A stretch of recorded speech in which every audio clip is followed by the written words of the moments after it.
నమస్తే, welcome to Y news. నేను కళ్యాణి. ప్రసిద్ధిగాంచిన కోనసీమ తిరుమల వాడపల్లి శ్రీ వెంకటేశ్వర స్వామి దేవస్థానం ధర్మకర్తల మండలి నియామకంపై వైకాపా నేత మాజీ ఎమ్మెల్యే చిర్ల జగ్గిరెడ్డి వితండవాదాన్ని కొత్తపేట నియోజకవర్గ తెలుగుదేశం నేతలు ఎద్దేవా చేశారు. జగ్గిరెడ్డి గాలి కబుర్లు ప్రజలు నమ్మే స్థితిలో లేరని ముత్యాల బాబీ, కాసా విద్యాసాగర్, ఎల్లమిల్లి జగన్మోహన్ మీడియా సమావేశంలో అన్నారు. దేవస్థానం ప్రాచుర్యాన్ని గుర్తించి గత ప్రభుత్వం డీసీ స్థాయికి అప్గ్రేడ్ చేసిందని వివరించిన టీడీపీ నేతలు అందుకు అనుగుణంగా 11 మంది ధర్మకర్తల మండలి సభ్యుల సంఖ్య 17కు చేరిందని చెప్పారు. అన్ని ప్రాంతాలకు ప్రాధాన్యత ఇస్తూ నియోజకవర్గానికి సంబంధించి 10 మంది ఇతర జిల్లాలకు చెందిన 7గురికి ధర్మకర్తల మండలిలో ప్రభుత్వం చోటు కల్పించిందన్నారు. ప్రసిద్ధిగాంచిన వాడపల్లి శ్రీ వెంకటేశ్వర స్వామి దేవస్థానం పాలక వర్గాన్ని ప్రభుత్వం నియమించడం పట్ల ముందుగా తెలుగుదేశం పార్టీ తరఫున హర్షం వ్యక్తం చేస్తున్నాం. ఈ పాలకవర్గ నియామకానికి సంబంధించి వైఎస్ఆర్సీపీ జిల్లా పార్టీ అధ్యక్షుడు కొత్తపేట మాజీ ఎమ్మెల్యే చిర్ల జగ్గిరెడ్డి గారు చేస్తున్న ఆరోపణలు అర్థరహితంగా ఉన్నాయి. కేవలం తెలుగుదేశం పార్టీ మీద, దేవాలయం పైన బురద జల్లడమే పనిగా పెట్టుకుని ఆయన ఆరోపణలు చేశారు.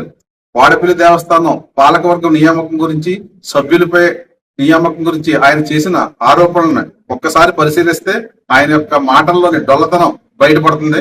ముఖ్యంగా పాలకవర్గం సంబంధించి 2024 ఫిబ్రవరి నెలలో ఈ దేవాలయం డీసీ స్థాయికి ఎదిగింది. అందుకు సంబంధించి 17 మంది సభ్యులతో కమిటీని ప్రభుత్వం నియమించింది.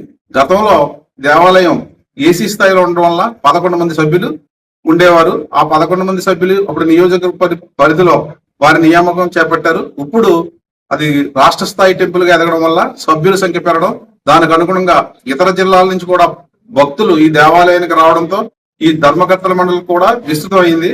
ఆ మేరకు మన కొత్తపేట నియోజకవర్గానికి సంబంధించి చైర్మన్ తో సహా 10 మంది సభ్యులు స్థానిక కాగా మిగతా 7 సభ్యుల్ని ఇతర జిల్లాల నుంచి నియామకం చేశారు. వీరిలో 50% పైబడి బలహీన వర్గాలు, షెడ్యూల్ కులాలకు చెందిన సభ్యులు, అదే విధంగా 50% పైబడి మహిళా సభ్యులు ఉన్నారు. అగ్రికల్చర్ సంబంధించి మాజీ ఎమ్మెల్యే చిర్ల జగ్గిరెడ్డి గారు ఒక్క డైరెక్టర్ కూడా ఇవ్వలేదని ఆరోపణ చేస్తున్నారు. మత్స్యకార వర్గానికి చెందినటువంటి మహిళ, పాయికరావుపేట నియోజకవర్గానికి చెందినటువంటి కోసాల నర్స, అప్పల నర్స అనే ఆమె నియామకం జరిగింది. కానీ ఈ నియామకాన్ని, ఈ సభ్యుల ఎంపికని చూసి తట్టుకోలేక ఆయన బురద జల్లే మాటలు మాట్లాడుతున్నారు. ఈ రోజున కొత్తపేట నియోజకవర్గానికి సంబంధించి చైర్మన్ తో సహా సభ్యులందరినీ చూస్తే వారంతా గతంలో ఏ మేరకు ప్రజా వ్యవస్థలో ఉన్నారో, ప్రతినిధిగా పనిచేశారో తెలుస్తుంది.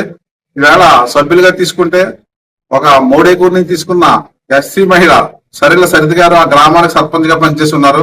మాకు కొత్తపేటకు చెందినటువంటి ఎల్లమిల్లి చంద్రకుమార్ గారు తెలుగుదేశం పార్టీ మహిళా విభాగం అధ్యక్షులుగా కూడా పనిచేయడం కాకుండా గతంలో కూడా పలు సేవా కార్యక్రమంలో పాల్గొన్నారు. అలాగే కాసా చాముండేశ్వరి గారు కేతరాజపల్లి గ్రామ మాజీ సర్పంచ్ గా పనిచేసి ఉన్నారు ఆవిడ. అలాగే పెండెం వెంకన్న అవ్వచ్చు, వారవచ్చు, ఏపుగంటి వెంకటలక్ష్మి గారు అవ్వచ్చు, ఈ మహిళలంతా కూడా వివిధ రంగాల భక్తికి సంబంధించి కార్యక్రమంలో పాల్గొన్న వారే. అలాగే నియోజకవర్గంలో వారందరి యొక్క నియామకం పట్ల పలు గ్రామాల్లో హర్షం వ్యక్తం చేస్తుండగా కేవలం ఈయన అసత్య ఆరోపణలతో అసలు విషయాన్ని పక్కన పట్టి చూస్తున్నారు. అసలు ఈయన చెప్పే విధంగా దోపిడీ అంటే చిర్ల జగ్గిరెడ్డి, ఆ విషయం కొత్తపేట నియోజకవర్గం అందరికీ తెలుసు. చిల్లర మాటలతో బురద జల్లడంతో ఆయన చేపట్టే ప్రతి కార్యక్రమం అల్లరిపాలవుతున్నా ఆయన ధోరణి మార్చుకోవట్లేదు. వాడపల్లి అభివృద్ధి గురించి చెప్తున్నారు. వాడపల్లిలో ఒక 7 శనివారాలు ప్రదర్శనలకు సంబంధించి కార్యక్రమం చేపట్టిందే గతంలో ఈ తెలుగుదేశం పార్టీకి సంబంధించిన వారు. అప్పుడు ఆ తర్వాత అభివృద్ధి తెలుగుదేశం పార్టీ హయాంలో ఏ విధంగా జరిగిందో అందరికీ తెలిసిన విషయమే. గత హయాంలో చిర్ల జగ్గిరెడ్డి గారు అనుయాయులుగా చెప్పబడుతున్న వారు పాలకవర్గ సభ్యులుగా నియమితులయ్యారు. అప్పటి పాలకవర్గ చైర్మన్ ఒకరైతే దాని వెనకాల వేరే వ్యక్తి రాజ్యాంగేతర శక్తిగా వ్యవహరించిన వారు ఆ దేవాలయ పాలకవర్గాన్ని చెప్పు చేతుల్లో ఉంచుకుని ఏ విధంగా పనిచేశారో నియోజకవర్గంలో అందరికీ తెలుసు. అవినీతి, అక్రమాలు, దోపిడీకి సంబంధించి ఆయన మాట్లాడడం హాస్యాస్పదంగా ఉంది.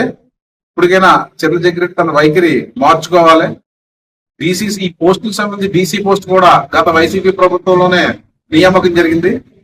అప్పుడే కొన్ని వారి హయాంలో కూడా పలువురిని అందులో చిన్న చిరుద్యోగుల్ని నియామకం జరిగింది. నేడు కూడా అదే విధంగా వాళ్ళ యొక్క అభివృద్ధికి అనుగుణంగా చిన్న చిన్న వారు వాటిలో పనిచేస్తున్నారు. ఇక హుండీ దొంగతనం సంబంధించి ఆయన చేస్తున్న ఆరోపణ ఎలా ఉందంటే, ఇది దొంగలకు కూడా పార్టీలు గంటగట్టే నైజంగా మారింది. బయట ప్రాంతానికి చెందిన వ్యక్తి హుండీ లెక్కింపులో చేతివాటం ప్రదర్శిస్తే సకాలంలో సిబ్బంది మేలుకుని అతను పట్టుకుని పోలీసులకు అప్పగించడం, కేసు నమోదు చేయడం కూడా జరిగింది. దాన్ని కూడా రాజకీయం చేస్తూ ఆయన మాట్లాడుతున్న తీరు చాలా ఆశ్చర్యకరంగా ఉంది. ఇక అగ్రికుల క్షత్రియులకు సంబంధించి గజేంద్రుడి వారి విగ్రహాన్ని వాడపల్లి దేవాలయ సమీపంలో ఏర్పాటు చేస్తామని శాసనసభ్యుడు బండారు సత్యానందరావు గారు హామీ ఇచ్చడం అందరికీ కూడా ఆనందం కలిగించింది. త్వరలోనే ఆ విగ్రహ ఏర్పాటు జరుగుతుంది. చెర్ల జగ్గిరెడ్డి గారి లాగా రావులపాలెంలో అంబేద్కర్ స్టాచ్యూని ఏర్పాటు చేస్తానని చెప్పి మాయమాటలు చెప్పి దాన్ని గాలికి వదిలేసే రీతిలో ఉండదు. సత్యానందరావు గారు అగ్రికుల క్షత్రియులకు ఇచ్చిన మాటని నిలబెట్టుకుంటారని చెప్పేసి మేమందరూ ఘంటాపదంగా చెప్పగలుగుతున్నాం.